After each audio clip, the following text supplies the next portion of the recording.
Welcome to Yin Yoga Lifestyle. I am your host, Colette Darville. Cultivating our body's resilience and inner silence and its application to all aspects of your life. Let's become enlightened and enjoy the power of intuitiveness and creativity.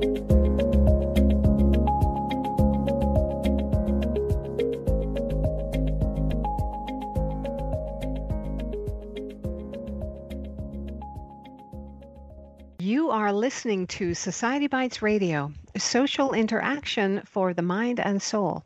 Hello, and thank you for joining us today. I am your host, Colette Darville, and this is Yin Yoga Lifestyle. So now let us take a deep meditative breath. Inhale, so. Exhale, hum.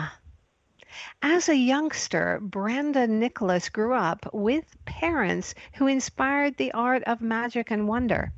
It wasn't until she experienced the loss of her magic that she began a transition back to wholeness with some profound experiences.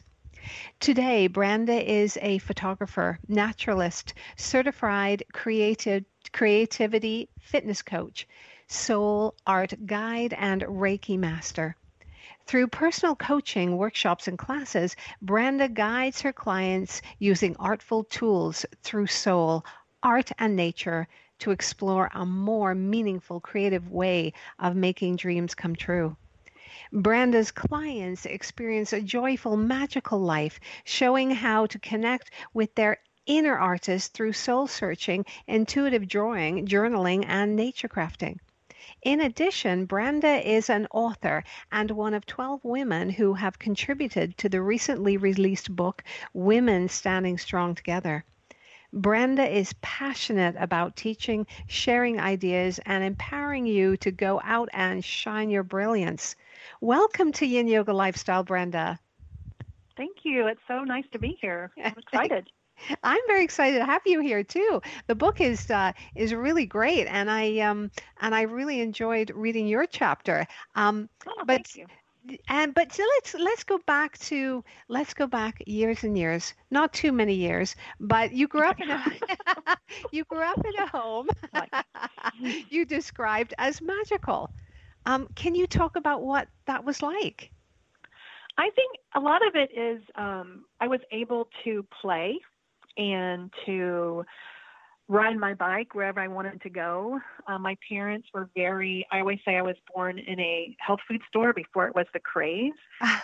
We just were very, it was just a lot of fun. My dad was a police officer, and so when he was home in the afternoons, all the kids were at my house playing softball in the front yard and kickball. And I think I just grew up in a magical time that, we were able to have that freedom to play and use our imaginations. I mean, my swing set was everything from, Little House on the Prairie to a pirate ship.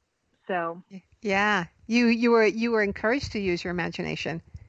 Oh yes, very much so. Yeah. And did you infuse the kids in the neighborhood with your magical life? We always had kids over, it was always playing. We had a really big backyard, and we had no fences back then. So, all the kids would just run the neighborhood. And like I said, we were out in the front yard, you'd hear somebody yell, "Car!" and we'd all go to the side, And, we were always playing and just being able to use our imagination, I think, is the main thing about that. And my parents always encouraged me to art. I was always gifted art supplies and things like that. Every holiday I got something, and then I got my camera when I was a little bit older, so it kind of transferred over to photography. So, yeah.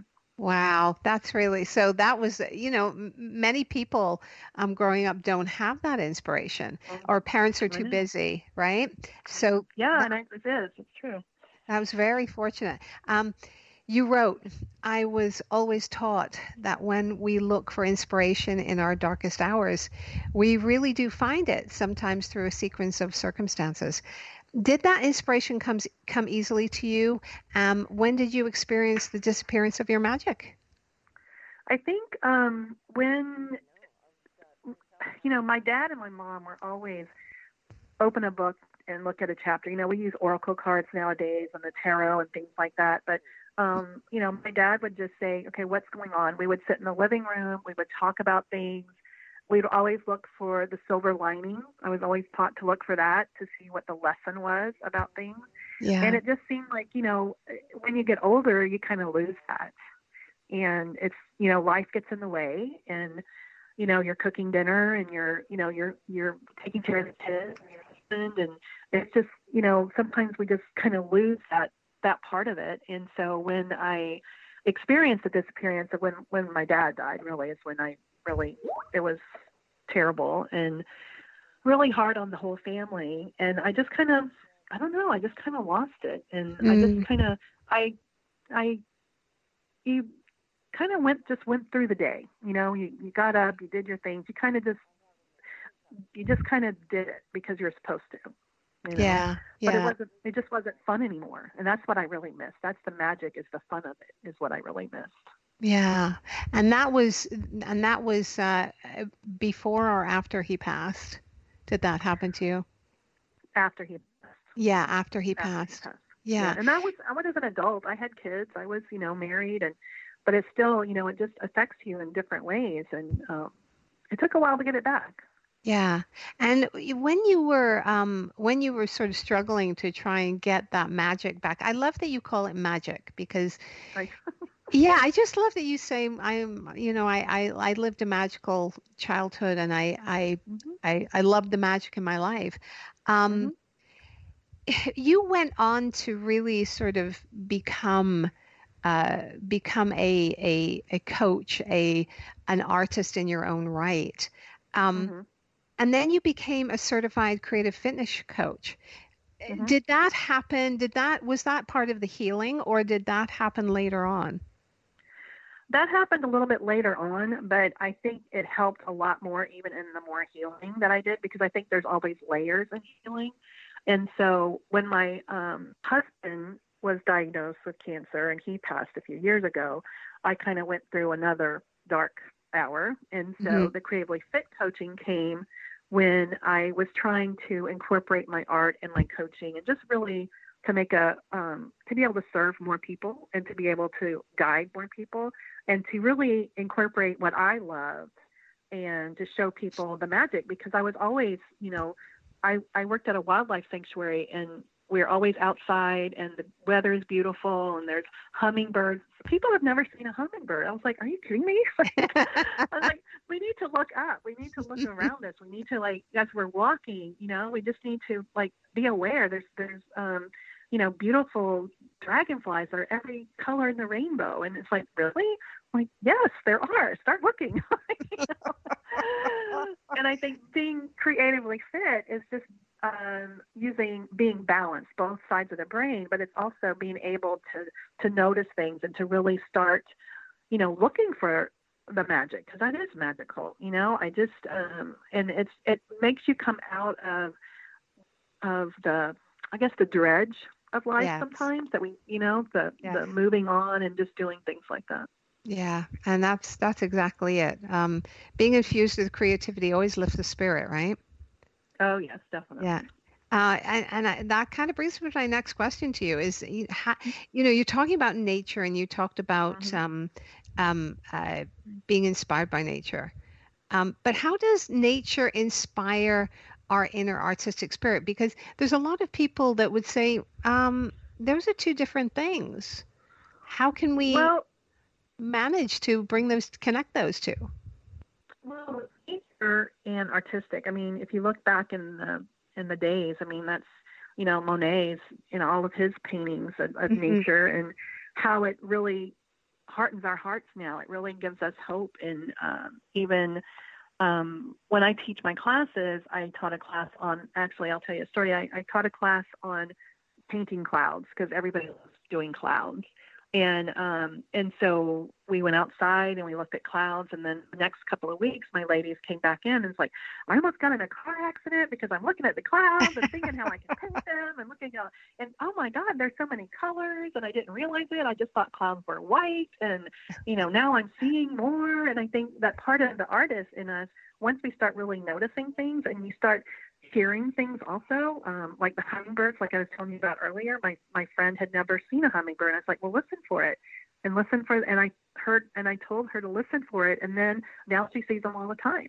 So I think Yeah. part of the artist part and part of the nature part, it really does coincide with each other very well. Yeah. And that's what, but So you've many always, lessons. you've had that, but that's been a natural way of being for you, hasn't it? Your whole life. Yeah, yeah, it really Yeah. has. It Yeah. really And has. it's hard to think that other people have never had that experience. Right, and that's my goal, is to get everybody out there and to really to inspire them to start looking a little bit more and to get out of that, you know, everyday kind of stuff. It's just, Yeah. and every day, I mean, every moment there's something special. There really is. Yeah. And it's, your classes, you have classes and workshops, and do Yes. you do personal coaching as well? Yes, I do one-on-one, and Yeah. then I do it online or in person. If they're around me, then they're going to go walk and talk and Yeah. paint and splash paint around. So yeah, I do both. Love it. And journaling as well?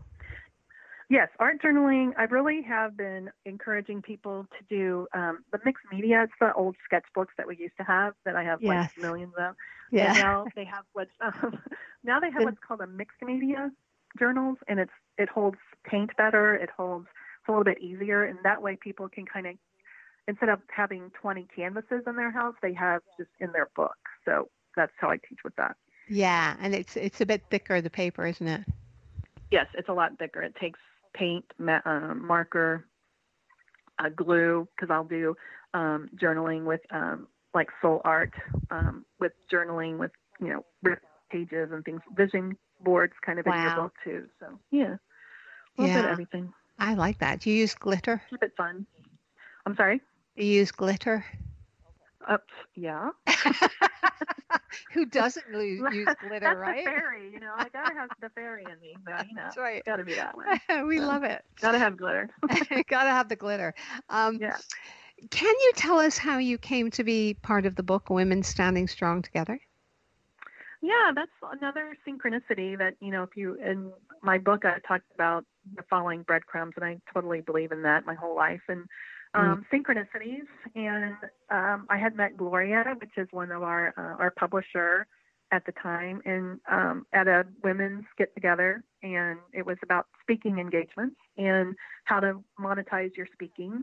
And it was a 3-day thing, and Gloria and I had met and became friends, and then we had kept in contact after that. And then she said that she really wanted to get a group of women together to support each other and to do speaking engagements together.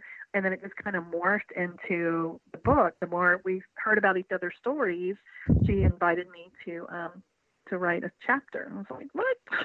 Ah, surprise. Yes, yeah. It was like, oh. Was that intimidating? Oh, yes, very much so. Very much Yeah. so. Because when you start writing and really, I think everybody should do that. It's different points in your life. And when I wrote the chapter that I wrote about, it was about my dad. It was really in honor of my dad and my husband. Hmm. And it was my dad's anniversary of his death for 12 years ago. And then my husband had passed away a few years ago, but that was his birthday month that I was writing all of this. So, writing it was like, oh my gosh, it was like very therapeutic and very cleansing and very healing.